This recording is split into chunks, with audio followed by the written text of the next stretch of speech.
Alright guys, we are back in my garage for another video, and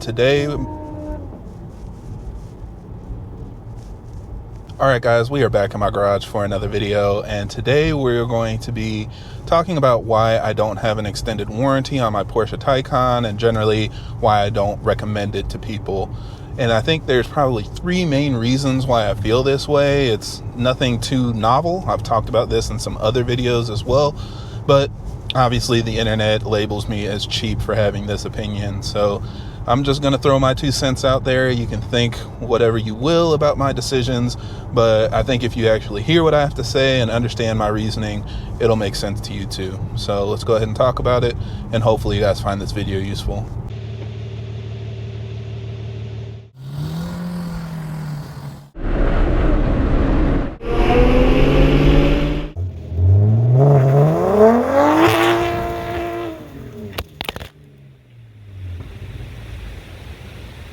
Now, before we jump into it, I gotta ask, if you have a Porsche Taycan, do you have an extended warranty? Are you planning on getting one? Is your car already CPO, or maybe it's still under the factory warranty? But I'm just curious to hear your opinions on that, what you think about with these cars getting older and higher mileage. Is an extended warranty necessary or no? Leave a comment down below and let me know your thoughts. But let's go ahead and jump into it. So again, for anybody that's new, I have a 2021 Porsche Taycan. It is a base model, rear wheel drive, nothing crazy. It does have a couple options, but overall, not a crazy like Turbo S spec or something like that. It currently has 28,446 miles, and we bought it last year in December. So now it's closing in on 5 months of ownership with absolutely no issues. But a really common question when we were looking into getting it was, are we going to make sure we get a CPO one? Everybody was telling us, it's critical to get a certified pre-owned vehicle if we don't want to get stuck with a crazy bill. And then after we bought one anyway, everybody asked me what extended warranty I was going with, again, because the default assumption was you need an extended warranty. Now, I didn't go for either of those, and there's a couple reasons why. The big reason is because the batteries on these cars are the most expensive thing, and all Taycans have a factory battery warranty for 8 years and 100,000 miles. And that was Porsche's way of telling potential owners that, we're invested in this technology, we trust what we've engineered, and so we'll cover it for that long, and they basically wanted to tell people that it's future-proof so you don't have to feel like you're taking on a huge risk. And that's something obviously I really appreciate because I buy a lot of used cars. And so if I'm getting something this expensive that was this new for the company, I want to be able to have that added reassurance that if something were to go wrong, it would be covered. And again, I'm happy to share that nothing has happened on this car. Again, it's only 28,000 miles, but it seems like everything has been fine. I know a couple people that have used it as well, so it's nothing too crazy on the Porsche side. You don't have to make like a huge argument to get your battery replaced if it were to fail. And at this point, if it fails completely, they actually upgrade it to the newest technology. So they'll give you the newest battery chemistry and all of that stuff that they came out with a couple years after this car was made. So you'll have a 2021, but it'll be the same battery as like a newer car. Not the brand new models, not the latest generation, but the newest revision that they made before this version was obsoleted. So I think that's a huge win. Again, the battery's covered. That's the most expensive piece. And if it does fail, they'll update it to the latest, version that fits this chassis. So at least from that point, I feel very covered. Man, I cannot get used to hearing all these cars. Everybody seems like they're having more fun than me, but it's all right. We picked an EV and we're going to be happy with it. So the next reason, and probably an even bigger reason for me, is the cost just doesn't make sense to me.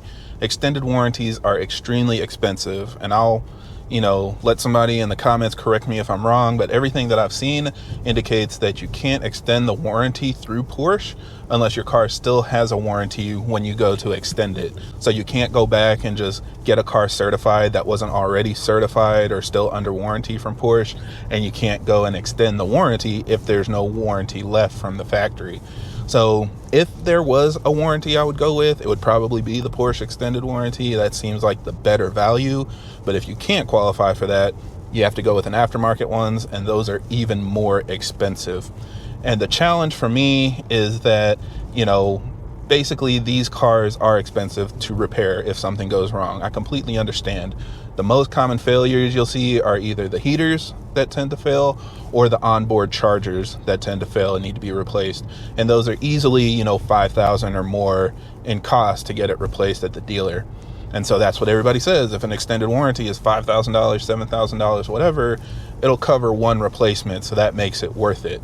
But I don't generally believe that you should think that way, because if it was that simple, then all of these extended warranty companies wouldn't be making any money. And this is very similar to my, ideology behind why I go with high deductible insurance.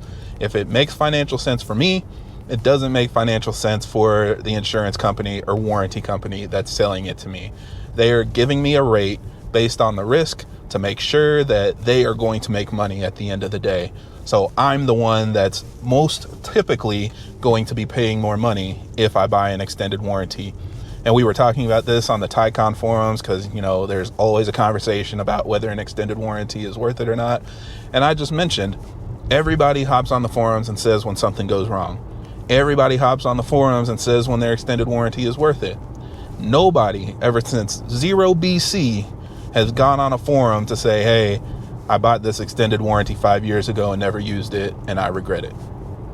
Nobody ever comes back and actually closes the loop to say they spent the money and didn't use a dime of it. And that is most frequently what happens if these companies are going to make money, right?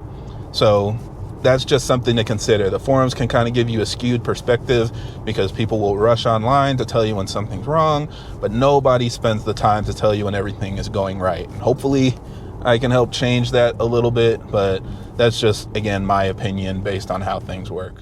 Now, last but not least, I would say that in general, I feel very confident with this car. I feel like it is going to be extremely reliable, and I'm not anticipating that anything's going wrong. I deliberately picked a car that didn't have a bunch of crazy options. So I'm never going to have to change ceramic brakes. I don't have, powered charging ports and stuff that can fail. This car is as analog as an EV can be. Again, it's rear wheel drive, so I don't even have the motor in the front. It has the smaller battery. It has the slower onboard charger. This car I specifically got, not as a daily driver that I need to take a bunch of road trips on, but simply as something that we can use to run around. My wife doesn't do barely 5,000 miles a year, so it's not really that critical to make this car do everything at the top of its game. So I didn't go for a Turbo S or a GTS or even a 4S like I mentioned.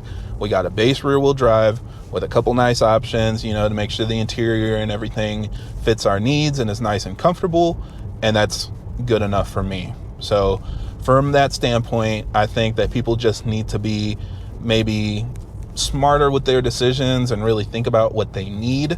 This car is the lightest Taycan they make. It's the most efficient Taycan they make. It gets the best range short of the rear wheel drive version with the bigger battery. Everything about it from an EV standpoint makes the most sense. But you can load it up with a bunch of other features and stuff that'll, make it more fun, I guess, or make it look better, but also add more potential points of failure. So that's something that I tell people too. Also, I went with a 21 because I didn't want a 2020 when it was the very first year. And, just all that together gave me a lot more confidence in this car. Again, I know people, like one of my buddies has a 2024 and his heater went out in the middle of winter, and that was pretty frustrating. Thankfully, he had a factory warranty to get that repaired. And if that were to happen to me, I'll chalk up the money and pay for it. But if I'm doing the statistics and running the math in my head, it doesn't make sense to assume it's going to fail when most of the time the warranty isn't going to pay for itself. So let me know your thoughts. Again, have I changed your mind? If you were already thinking that an extended warranty is the right thing to do, let me know. Or if you were already thinking this way, hopefully I can reinforce your ideas with a little bit more thought process of what I've been feeling. Or, just let me know if I'm cheap like the rest of the internet has been telling me and I'm making a horrible decision. So I think that's all I have for this one, guys. We're enjoying the car for now. And no recalls or anything, so we haven't had to even take it to the dealer. I don't really plan on ever bringing it to the dealer. I don't know what I would need to do that I can't do at home myself, but we'll see. I'll take you guys along the ride as I do with everything else. So for now, that's it for this video. Thank you guys for watching, and I hope this helps. And if you have any other questions or comments, leave them down below.